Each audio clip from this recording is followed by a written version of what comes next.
जमलेल्या माझ्या तमाम हिंदू बांधवांनो, भगिनींनो आणि मातांनो, हा गोंधळ आता आपल्याला महाराष्ट्राच्या कानाकोपऱ्यात घालायचा आहे. आणि महाराष्ट्राची जी भवानी आहे तिला मी आज साथ घालतोय की बये दार उघड.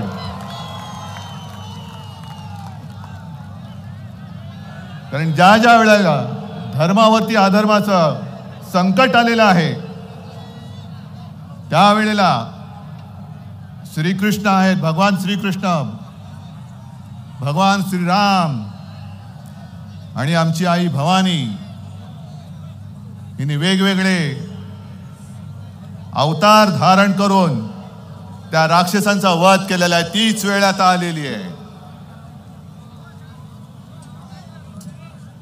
काल आपण इतके वर्ष ज्याच्यासाठी संघर्ष करत होतो आणि केला तो क्षण टीव्हीवर का होईना पण आपण याची देही याची डोळा पाहिला, याचा मला अभिमान आहे. आणि त्यावेळेला कार सेवक म्हणून जे गेले होते ते कार सेवक आज इथे उपस्थित आहेत. माझं भाषण झाल्यानंतर मी त्यांना हे इकडे आहेत, तुम्हाला मी सगळ्यांच्या वतीने वंदन करतोय.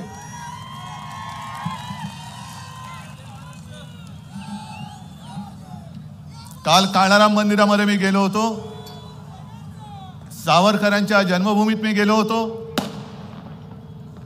आणि अयोध्या ही प्रभू श्री रामचंद्राची जन्मभूमी आहे. पण हा माझा जो परिसर आहे पंचवटी आणि नाशिक ही प्रभू श्री रामचंद्राची पराक्रम भूमी आहे.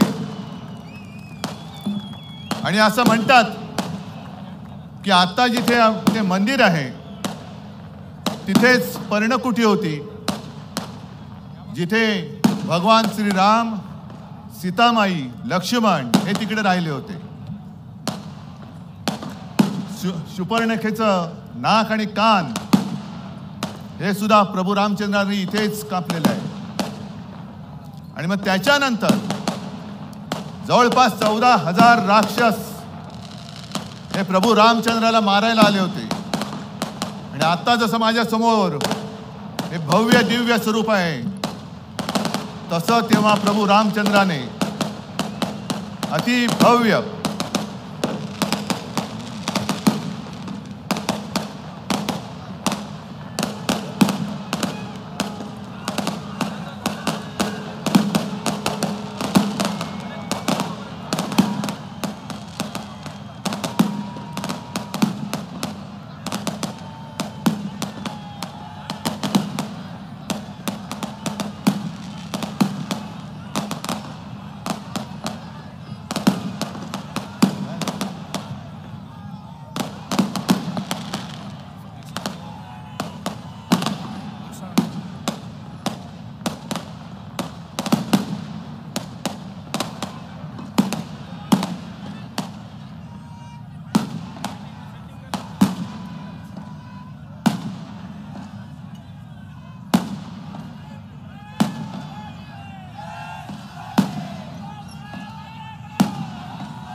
Hello check. अरे फटाक्याच्या ठिकाणी कोण असेल पाणी होत ना त्याच्यावरती उलट कर.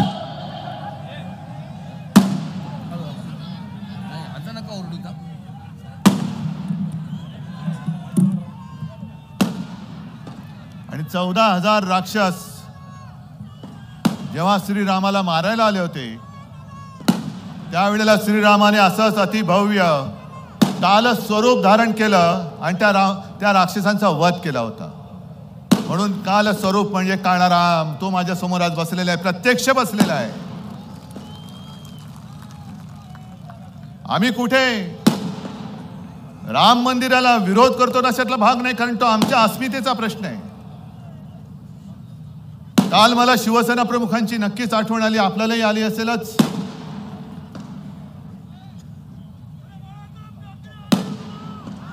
अरे काय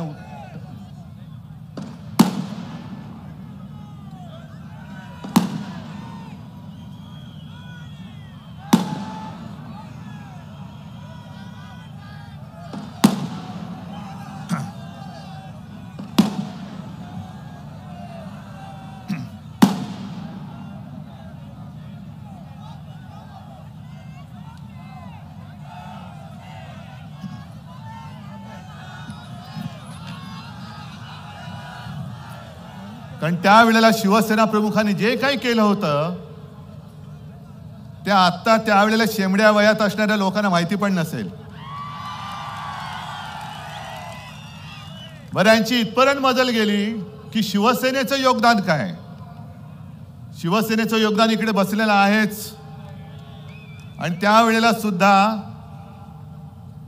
सगळेजण जे पळाले होते, अगदी सुंदरसिंग भंडारींपासून वाजपेयींपासून अडवाणी सुद्धा, तरी देखील अडवाणींबद्दल मला एक आदर आहे, नक्कीच आहे. कोणी जबाबदारी घ्यायला तयार नव्हतं. जर शिवसेना प्रमुख त्यांनी ही जबाबदारी घेतली नसती तर बाबरी कोणी पाडली? बाबरी काय अशीच पडली? पण यांची मजल इथपर्यंत गेलेली आहे की शिवसेनेचं योगदान काय. आता तर काही असे बिंडोक लोक निघालेले आहेत की शंकराचार्यांचं योगदान काय हिंदू धर्मामध्ये. मला भारतीय जनता पक्षाला प्रश्न विचारायचा आहे की कोणी जरा इकडे तिकडे खुटकन सनातन धर्मावरती बोलले तर तुमची तळपायची आग मस्तकात जाते. तुम्ही सनातन धर्म मानतात की नाही मानत हे मला भारतीय जनता पक्षाने सांगावं. आणि जर सनातन धर्म तुम्ही मानत असाल तर तुमच्या पक्षामध्ये जे आज बाजार बुणगे आयाराम भरलेले आहेत, भ्रष्टाचारी. मगाशी भास्करराव तुम्ही त्याचा समाचार घेतलाय, 70,000 कोटींचा घोटाळा, एवढ्या 1000 कोटींचा घोटाळा. हे सगळे घोटाळेबाज, भ्रष्टाचारी, हे सगळे तुम्ही तुमच्या पक्षात घेतले. मग मी असं म्हणू का की भारतीय जनता पक्षात आज भ्रष्टाचार्यांना मान आहे पण शंकराचार्यांना मान नाही. मग मोदींचं राजकारण किंवा हा काय नवीन धर्म तुम्ही काढताय की शंकराचार्यांचे? अरे तुम्ही भ्रष्टाचारांशी बोलताय, लपून छपून रात्री जाऊन हुडी घालून बोलताय. तुम्ही तुमच्या पक्षामध्ये त्यांना घेताय, मोठी मोठी पदं देतायत, आजूबाजूला बसवतायत. प्रफुल्ल पटेल बरोबर तुमचे फोटो येत आहेत. मिरची बरोबर ज्यांनी व्यवहार केला, देशद्रोही इक्बाल मिर्ची, त्याच्याबरोबर व्यवहार केला म्हणून बोंबलणारे तुम्हीच होतात. त्यांच्या तिकडे उद्घाटनाला जात आहेत. आपल्याकडे सुद्धा जे काही होते घाबरून पळाले, खोक्यामध्ये बंद झाले. आणि आज मी तुम्हाला जाहीर सांगतोय, लढाईला तुम्ही तयार आहात की नाही आहात? तुमच्यापैकी एक सुद्धा घाबरून जाणार असेल तर आत्ता जा. कारण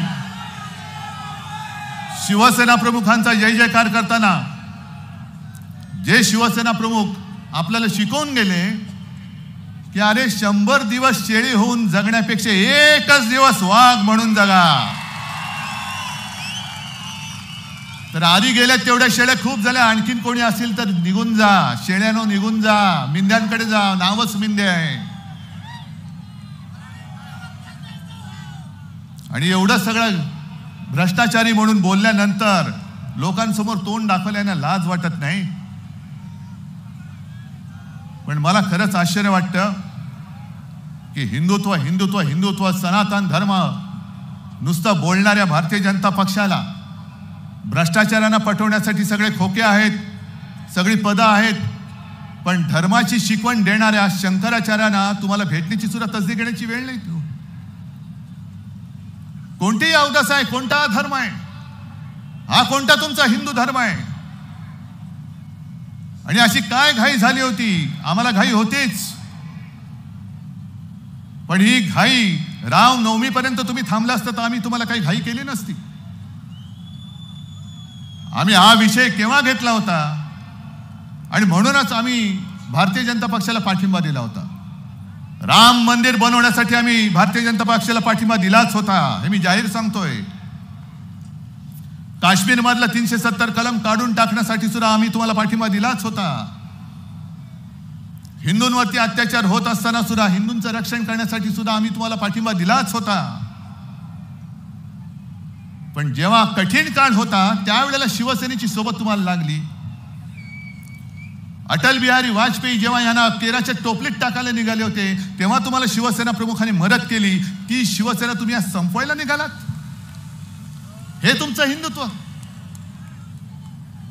बरं संपवत आहे ना, या ना मैदानात, आम्ही मैदानात आहोत, जे काय होईल तो फैसला मला मंजूर आहे.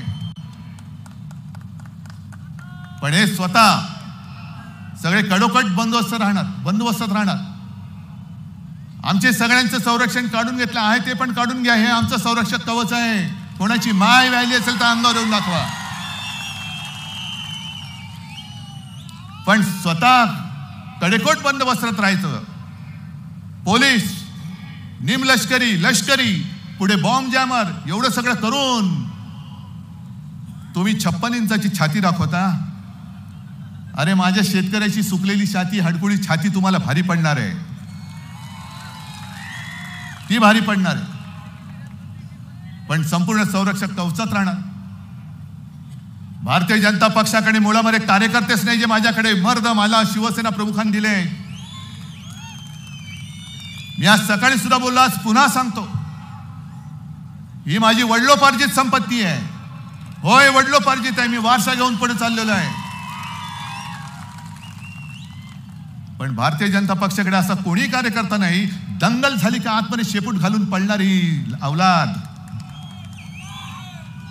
आमच्या नेत्यांवरती, साध्या साध्या शिवसैनिकांच्या घरी ईडी, इन्कम टॅक्स, सीबीआय हे तुमचे घरगडी येऊन त्यांच्याकडे धाडी टाकतात. बरं धाडी टाकले तर टाकल्या, घर माझ्या कार्यकर्त्याचं, पाय ताणून बसतात हे नालायक लोक. एवढे आमची सत्ता बघतो, तुमच्या तांगड्या तुमच्या गळ्यात घालतो की नाही बघा.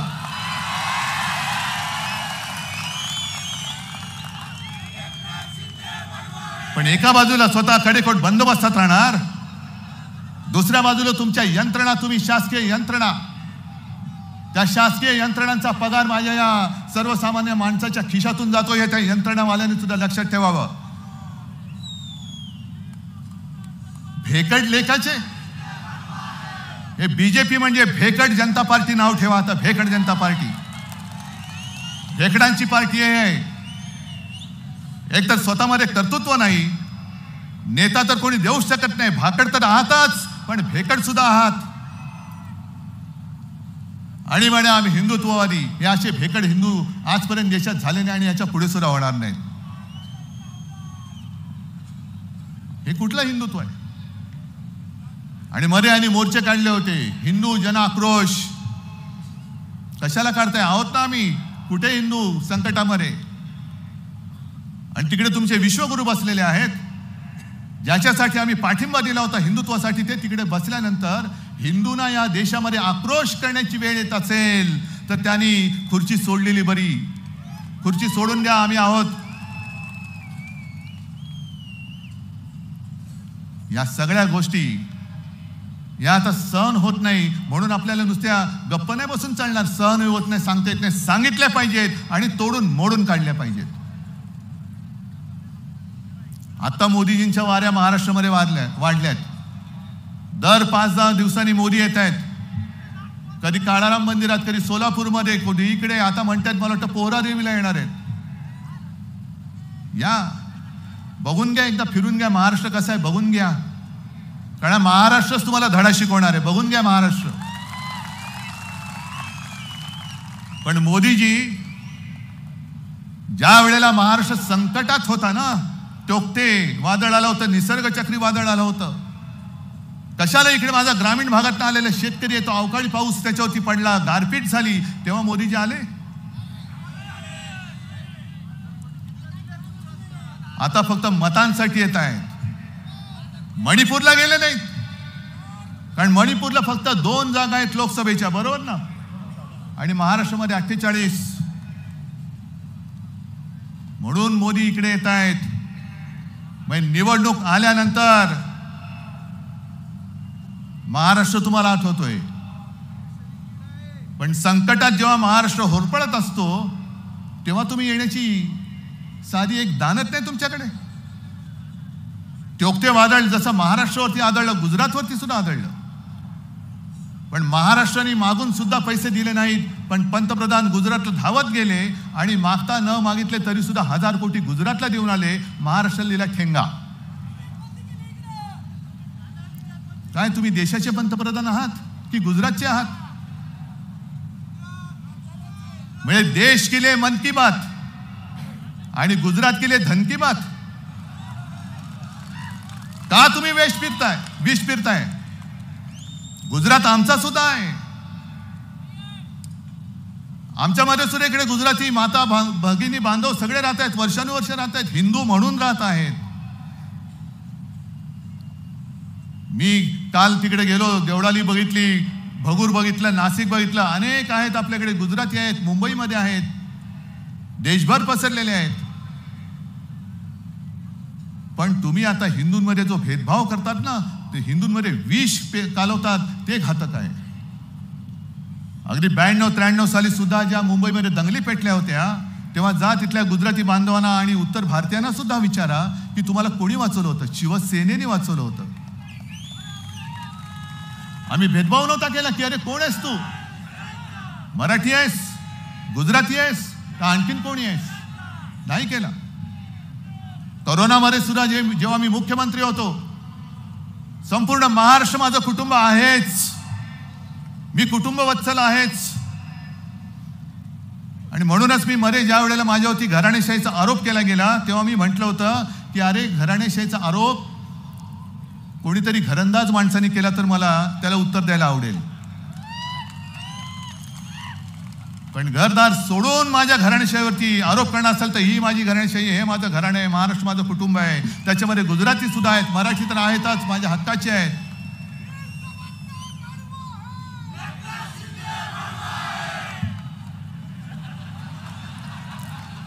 आता तुम्हाला जास्त सांगण्याची गरज नाही, पण आणखीन काही काही कडवी पानं सुद्धा आहेत. आज हे संपूर्ण जे काय चाललेलं आहे, मोदींचं राजकारण अतिशय घाणेरडं आहे. तुम्ही देश, जरा थांबत, तुम्ही देश आणि गुजरातमध्ये एक भिंत उभी करतात. मोदीजी, हे हिंदुत्व आम्हाला मान्य नाहीये. त्यावेळेला छत्रपती शिवाजी महाराजांनी सुरत लुटली होती, ती गुजरातची म्हणून नव्हती लुटली, इंग्रजांची वखार लुटली होती. इंग्रजांची वखार सुरतेला होती म्हणून सुरत लुटली होती. तुम्ही मोदीजी आमचा महाराष्ट्र लुटतात, महाराष्ट्र ओरबाडता आहात. गुजरात तुम्ही समृद्ध करा, आम्हाला आनंद होईल, पण जे माझ्या महाराष्ट्राच्या हक्काचं वैभव आहे ते तुम्ही ओरबाडता आहात, हे आम्ही ओरबाडू देणार नाही. त्याच्यासाठी आज आम्ही तुमच्या समोर लढायला उभे आहोत. आणि मिंदे जे बोलतात ना, यांनी बाळासाहेबांचे विचार सोडले. अरे मिंद्या, तुझ्या समोर महाराष्ट्र ओरबाडला जातोय आणि तू शेपूट हलवत दिल्लीची चाकरी करतोयस, शेपूट हलवत बसतो खुर्चीसाठी. हे बाळासाहेबांचे विचार, हे बाळासाहेबांचं हिंदुत्व, हे शिवसेनेचं हिंदुत्व. आधी काही दिवसापूर्वी पंतप्रधान माझ्या कोकणात जाऊन आले, सिंधुदुर्गात. नौदल दिन होता तो, बरं वाटलं की तिकडे सुद्धा नौदलाचा दिन साजरा केला. एक बडे छत्रपती शिवाजी महाराजांचा पुतळा त्यांनी बसवला. कोकणवासियांना वाटलं काहीतरी कोकणात येईल, कसलं काय आणि कसलं काय. हे गेले आणि तिकडे येणारा तो पाणबुडी पर्यटनाचा प्रकल्प तो सुद्धा गुजरातमध्ये नेला. क्रिकेटची फायनलची मॅच सुद्धा तिकडे गेली, नाहीतर आपण जिंकलो असतो.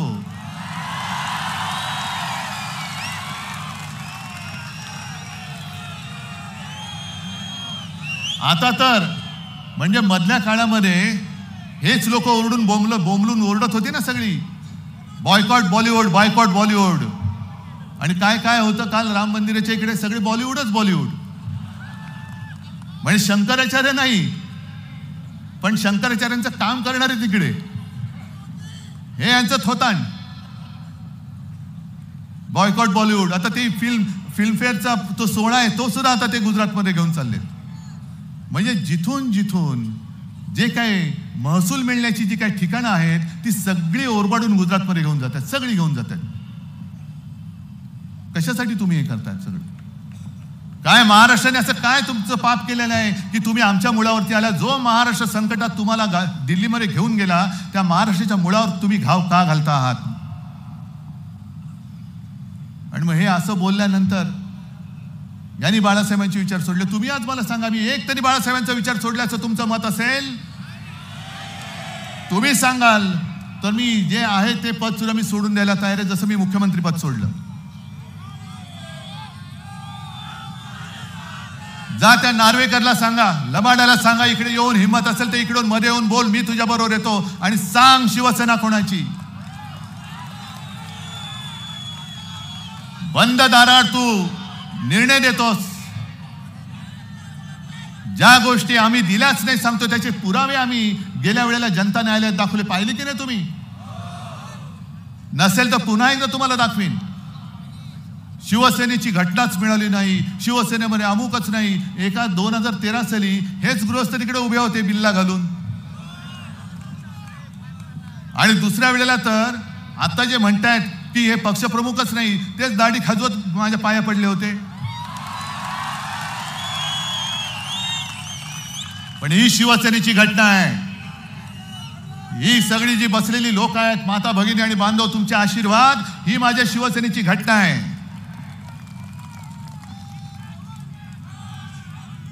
तुमच्याकडे शंकराचार्यांना मान नाही, तुमच्याकडे तुमच्या मित्रांना स्थान नाही. बरं, आज जर मी बाळासाहेबांचे विचार सोडले असं तर त्यांचं म्हणणं असेल तर 2014 साली भारतीय जनता पक्षाने शिवसेनेची युती का तोडली होती? एकनाथ खडसे, नाथाभाऊने मला वाटतं नाशिकमध्येच सांगितलेलं आहे. 2014 मे महिन्यापर्यंत आम्ही आ गले लग जा असं होतं. मी तिकडे दिल्लीत गेलो होतो, मला बोलवलं होतं राष्ट्रपतींकडे पाठिंबा देण्याच्या पत्रावरती सही करायला. जूनचा महिना होता. तोपर्यंत शिवसेना हिंदूवादी होती, हिंदुत्व होती, हिंदू होती. मग जून ते ऑक्टोबर असं काय नेमकं घडलं? असं आम्ही काय धर्मांतर केलं की तुम्ही शिवसेनेची युती तोडलीत? आणि आज मी तुम्हाला पुन्हा एकदा सांगतो, आज सुद्धा ती जी व्यक्ती जिवंत आहे भारतीय जनता पक्षामध्ये, ती एक जबाबदार व्यक्ती आहे. 2014ला भारतीय जनता पक्षाने आपल्याशी युती तोडली आणि तुमच्या मेहनतीच्या बळावरती एकट्या शिवसेनेचे युतीशिवाय 15 दिवसात 63 आमदार महाराष्ट्राने निवडून दिले. आणि ती व्यक्ती जेव्हा आपली युती तुटलेली होती, निवडणुका झालेल्या होत्या, हेच दाढीवाले बुवा विरोधी पक्ष नेते होते.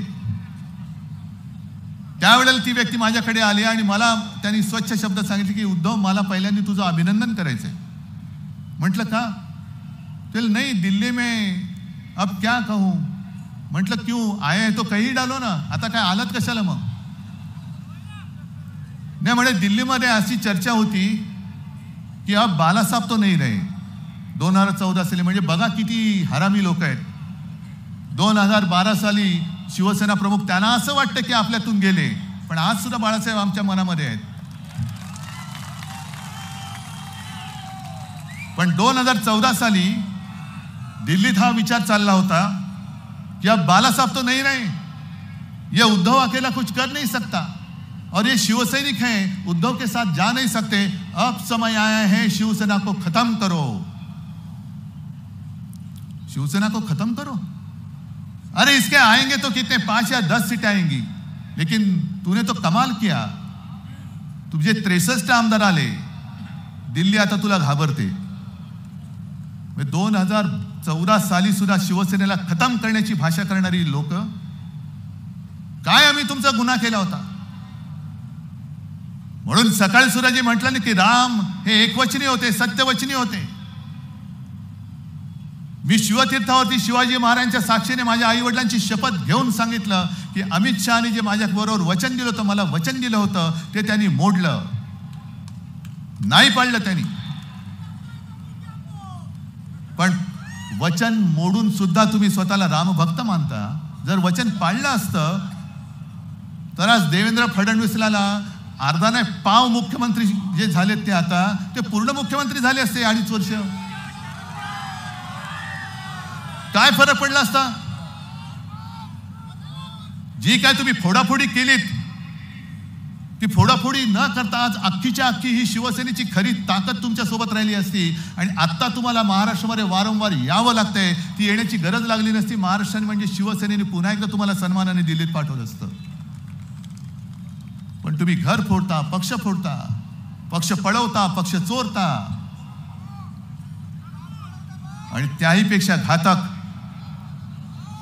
370 कलम काढलं. आम्ही कौतुक केलं.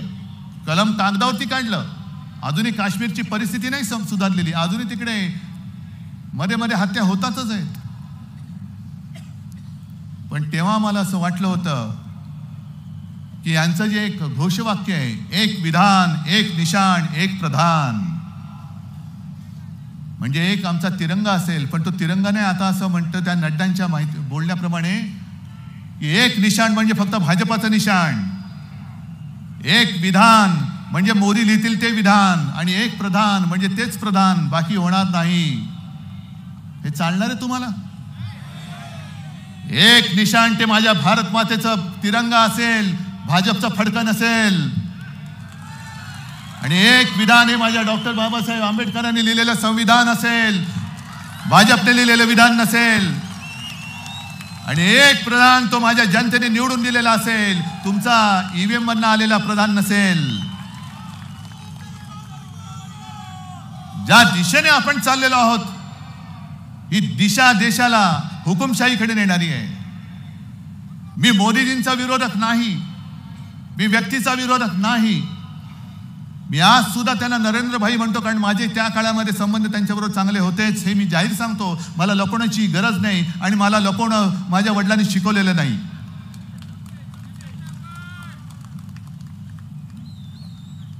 परंतु भाजपाची जी नीती चाललेली आहे की संकट काळामध्ये जी शिवसेना होती, म्हणजे विरोधकाला तुम्ही संपवताय म्हणजे राजकारणात हरवताय, मंजूर आहे. निवडणूक होत असते. प्रत्येक पक्ष आपले विचारधारा, आपले विचार हे जनतेसमोर मांडत असतो आणि जनता देईल तो निर्णय हा आपल्याला मानावाच लागतो, आणि तो आम्ही मानतो, आज सुद्धा मानू. पण जे विरोधक आहेत त्यांना संपवताय, म्हणजे काँग्रेस को खतम करो. अरे मित्रपक्ष, आम्ही तुमचे मित्रपक्ष होतो, आम्हाला खतम करायला निघालात तुम्ही, आमच्या मुळावरती आलात. जे हिंदुत्व, या देशामधली पहिली हिंदुत्वावरती निवडणूक ही शिवसेनेने 1987 साली जिंकली, त्याच्यानंतर देशाला हिंदुत्वाची दिशा सापडली. आणि जेव्हा पार्ल्याची पोटनिवडणूक शिवसेना प्रमुखाने हिंदुत्वाच्या विषयावरती जिंकली, त्यावेळेला भारतीय जनता पक्ष वाजपेयींच्या नेतृत्वाखाली गांधीवादी समाजवाद करत होता. शिवसेनेच्या विरोधात ती सुद्धा निवडणूक ते लढत होते, म्हणजे आमच्या विरोधात होते ते.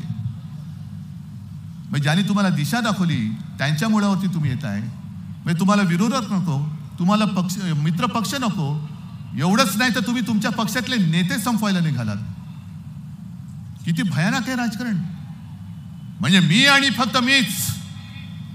त्या मध्य प्रदेशमध्ये शिवराज सिंग त्यांनी निवडणूक जिंकून दिली. त्यांची मध्ये बातमी आली होती, त्यांच्या घराचं नाव लिहिलंय मामा का घर. मामा बनवला त्याला, मामा बनवला. म्हणजे कितीही नीच लोक आहेत की वापर करून कसे फेकतायत. झालं, देवेंद्रांना फेकलं, मिंद्यांना फेकतील, शिवराजांना फेकलं, तिकडे वसुंधराजेंना फेकलं, छत्तीसगडमध्ये त्यांच्या आणखीन कोणाला फेकलं. मला आता भीती वाटते, योगी जी आप संभालो. मैं आपको सलाह नहीं दे रहा हूं और आपको मेरी सलाह मानने की आवश्यकता भी नहीं. पण ज्यांना जे त्यांना असं वाटतं की हे माझे प्रतिस्पर्धी होऊ शकतात, त्यांना आजपर्यंत भाजप संपवत आलेला आहे. योगीजी आपका पद संभालो. कारण उत्तर प्रदेशमध्ये जास्तीत जास्त खासदार निवडून येऊ शकतात. उद्या खासदार निवडून आल्यानंतर काहीतरी असं प्रकरण काढतील की योगीजींना सुद्धा काढून टाकतील. या सगळ्या गोष्टी बघत बघत जात असताना आपण नुसतं काय हाताची घडी तोंडावर बोट म्हणून गप्प बसणार आहात का? जो अन्याय आपल्यावरती चाललेला आहे, शिवसेना ही आपल्या हक्काची शिवसेना. अरे शिवसेना नसती तर मराठी माणूस काय झालं असतं आणि हिंदू तरी काय झालं असतं. हिंदुत्व जपणारी आणि मराठी पण टिकवणारी ही शिवसेना हे लाचार नष्ट करायला निघालेत. हे तुम्हाला पटणार आहे? चला, माझं म्हणणं ठीक आहे, तुम्ही सगळ्यांनी एक विचार करा की आता तुमच्या आयुष्यात शिवसेना नाही आणि तुमचं आयुष्य कसं असेल त्याचा विचार करा. इकडे शेतकरी आलेले आहेत. तुम्ही मला सांगा, अगदी उघडपणाने सांगायचं, मी मुख्यमंत्री असताना केलेली कर्जमुक्ती तुम्हाला मिळाली होती की नव्हती? हो किंवा नाही सांगा. संकट काळामध्ये मी तुम्हाला जी मदत केली होती तुम्हाला मिळाली होती की नाही ते तुम्हाला सांगा. मग मोदीजी इकडे येऊन बघा, राम लल्लाला तुम्ही घर देताय. अरे ज्याने तुम्हाला राजकारणामध्ये पंतप्रधान पदाचं घर दाखवलं त्या राम लल्ला तुम्ही घर दाखवताय. मग महाराष्ट्रामध्ये ज्या शेतकरी आत्महत्या करतायत त्या शेतकऱ्यांच्या आता दुर्दैवाने विधवा पत्नी असंच म्हणावं लागतं, त्यांच्याकडे जाऊन त्यांच्या डोक्यावरचं जे छप्पर उडालेलं आहे त्यांना घर मिळालं तरी उपयोग काय त्यांचा घरचा, त्यांचा पती, त्यांचं सौभाग्य. त्यांनी आत्महत्या केल्या तुमच्या राज्यात आणि तुम्ही म्हणता तुम्हाला घर देतोय. प्रधानमंत्री आवास योजना, प्रधानमंत्री आभास योजना, काय घरदार उजडलं, सगळं गेलं, उजाड झालं. घरावरचं छप्पर उडून गेलं. काय करणार ती तानी बाळं, त्यांची मुलं काय करणार, त्यांची पत्नी काय करणार, आई वडील काय करणार. पण आम्ही तुम्हाला घर देतो. उज्ज्वला गॅस पिकवणार काय, त्याच्यावर शिजवणार काय. काय काय ठिकाणी तर एवढी भयानक परिस्थिती आहे. मी जेव्हा शेतकऱ्यांच्या भेटीला बांधावरती गेलो होतो गेल्या 1-2 वर्षामध्ये, दिवाळी होती, अक्षरशः माझ्या अंगावरती काटा आला की आमचा अन्नदाता मला विचारतोय की साहेब सगळंच गेलं, डोक्यावरती कर्ज चढले, आता आम्ही खायचं काय ते सांगा. म्हणजे जो आम्हाला जेवण देतो, मोदीजी तुम्ही उपास केला, पण माझा शेतकरी आपल्याला जो पोसतो, आपला पोशिंदा आपला शेतकरी आहे, तो जर उपासमारीने मरत असेल तर तुमच्या उपासाचं कौतुक काय. कोणी कोणाचं कौतुक करायचं. आणि खरं म्हणजे पंतप्रधानांचं कर्तव्य आहे उपास करा. तुमच्या धार्मिकपणाबद्दल मी काही म्हणत नाही, पण निदान उपास करण्यापूर्वी माझ्या देशामध्ये एक सुद्धा पोट उपाशी राहिलं नाही पाहिजे, राहणार नाही, ही काळजी घेणं हे पंतप्रधानांचं काम आहे. मग लोक विचारतात, मी दिल्लीमध्ये गेलो होतो इंडियाच्या बैठकीला आणि संजय राऊतांनी घरी त्यांच्या एक अनौपचारिक असं पत्रकारांसाठी जेवण ठेवलं होतं आणि सगळे बसले होते. मीडिया हेड होते, काही चॅनलचे हेड होते, काही प्रिंट मीडियाचे होते. आणि एक नेहमीचा प्रश्न की लेकिन विकल्प क्या है. म्हणजे तुम्ही सगळे एकत्र जमलात पण पर्याय काय आहे. म्हटलं हाच आमचा प्रश्न आहे की भारतीय जनता पक्षाकडे पर्याय काय आहे. एकच चेहरा आहे आणि त्याच्या जीवावरती आता तुम्ही मत मागू शकत नाही. आता तुम्हाला रामाची मदत लागते मत मागायला. कर्नाटकामध्ये हनुमान बजरंगबली की जय म्हणजे देवांची मदत लागली तुम्हाला मत मागायला. मग मोदीजींनी केलं काय 10 वर्षात. निवडणूक सुद्धा आज आलेली आहे की टेंटेटिव्ह डेट ही बरोबर रामनवमीच्या आधी लावलेली आहे. म्हणजे तुम्ही रामाच्या नावावरती मतं मागणार, तुम्ही हनुमानाच्या नावावरती मतं मागणार आणि मतं मागितल्यानंतर देशाला काय देणार. घंटा. आता राम भरोसे बस झालं, आता काम भरोसे मतं मागा, काम भरोसे. आणि म्हणून मी त्यांना सांगितलं की त्यांच्याकडे दुसरा चेहराच नाहीये, पण आमच्या आघाडीमध्ये भरपूर चेहरे आहेत आणि पर्याय पर्याय पर्याय कशाला. मग मी पत्रकाराला प्रश्न विचारला, तोच तुम्हाला सांगतो. मी त्या पत्रकाराला सांगितलं की तुम्ही माझ्या समोर बसला आहात, तुमच्या समोर टेबल आहे, तसाच तुम्ही विचार करा. तुमच्या समोर टेबल आहे आणि त्या टेबलवरती 2 पेले ठेवलेले आहेत. एका पेल्यामध्ये प्रयोगशाळेमध्ये चाचणी केलेलं विष आहे, विष जे घेतल्याबरोबर प्राण जाईल असं त्याच्यावर लिहिलेलं विष. आणि दुसरा पेला आहे त्याच्यामध्ये माहिती नाही काय आहे, पण निवडणूक आहे. एक पेला तुम्हाला प्यायचा आहे, मग विष लिहिले तो पेला पिणार की जे माहिती नाही तो पेला पिणार. काय पिणार. दुसऱ्या पेल्यात विष असेल, अमृतही असेल, पाणी असेल, लिंबू पाणी असेल, पण समोर विष दिसतंय. यांचा कारभार 10 वर्षाचा दिसतोय आणि जातीपातीमध्ये दंगे भडकवण्याचं सुद्धा यांचं काम तुम्हाला दिसतंय. नोकऱ्या नाहीत.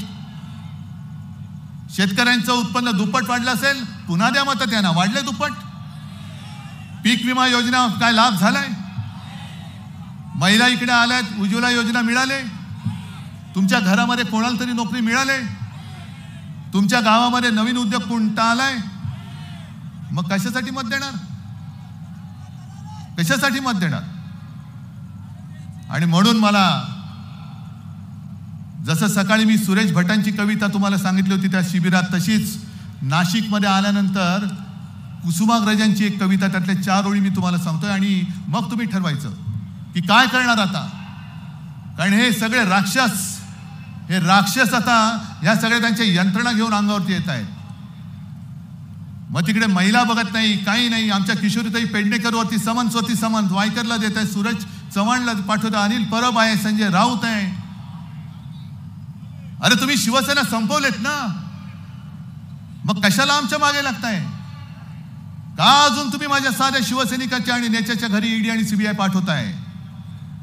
मग आमच्या हातामध्ये ताकद द्या आणि आम्ही सांगू त्या भाजपवाल्याच्या घरामध्ये धाड टाका, बघा किती घबाड मिळते ते. त्या कर्नाटकमध्ये एक जो मंत्री होता त्यांनी सांगितलं, त्याला मध्ये काहीतरी नोटीस आली, त्यांनी सांगितलं मला नोटीस द्याच, मी कर्नाटकच्या भाजपच्या लोकांचा घोटाळा बाहेर काढतो 40,000 कोटींचा, नोटीसच येऊ दे मला. कोरोना काळामध्ये भारतीय जनता पक्षाने तिकडे जो काही घोटाळा केलाय कर्नाटकामध्ये, ते सगळे म्हणाले मी पुराव्यानिशी काढतो आणि कोणी कोणी कशी संपत्ती गोळा केली हे सुद्धा मी तुम्हाला सांगतो. गप का नाही? तिकडे का थंड बसताय? आम्ही तुमचे सोबती होतो, आम्ही साथी होतो. तुमच्यावरची सगळी संकट ही तेव्हा शिवसेना प्रमुखाने आपल्या अंगावरती घेतली होती. हिंदुत्वावरची सगळी संकट हे आम्ही आमच्या अंगावरती घेतली होती. तरी देखील तुम्ही आम्हाला खतम करायला निघालात आणि तुमचेच बगल बच्चे जे भ्रष्टाचार करतायत त्यांना काहीच करत नाही तुम्ही. आणि म्हणून तुमची ताकद तुम्हाला कळलेली नाहीये. तुमची ताकद जे कुसुमाग्रज बोलतात, लढाईच्या अंतिम क्षणी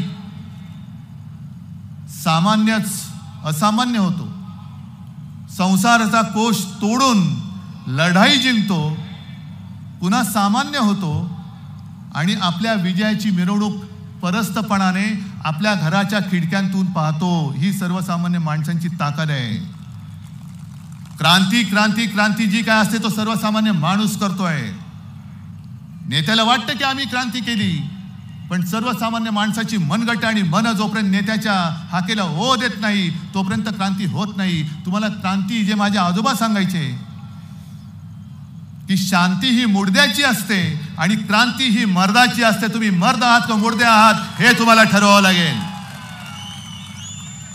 आपण मुडदे असू तर काय प्रश्नच नाही, पण जर मर्द असाल तर आज जो माझा महाराष्ट्र हे दिल्लीश्वर जे खतम करतायत. अरे तुम्ही मगाशी मी बोललो की छत्रपती शिवाजी महाराजांनी ती इंग्रजांची वखार सुरत लुटली आणि मोदी आणि शहा माझं महाराष्ट्र लुटतायत.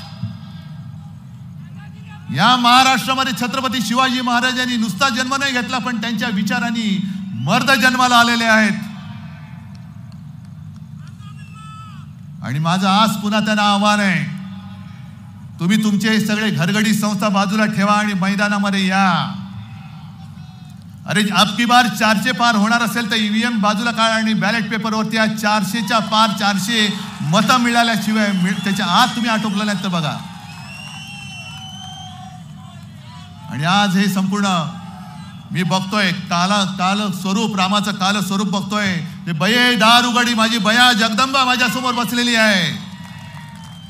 दार उघडणार आहात की नाही? आणि दार उघडल्यानंतर जर सरकार तुमच्या दारी म्हणून आले तर त्यांना लाथ घालणार आहात की नाही? निश्चय करणार आहात की नाही? मग निश्चय करणार असेल तर मला जरा तुमची मनगट दाखवा किती मजबूत आहेत. या मनगटामध्ये तुमच्या पेटलेल्या मनाच्या मशाली तुम्ही पकडणार आहात की नाही? बस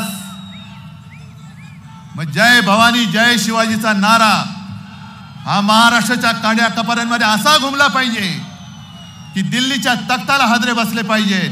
जय हिंद, जय महाराष्ट्र.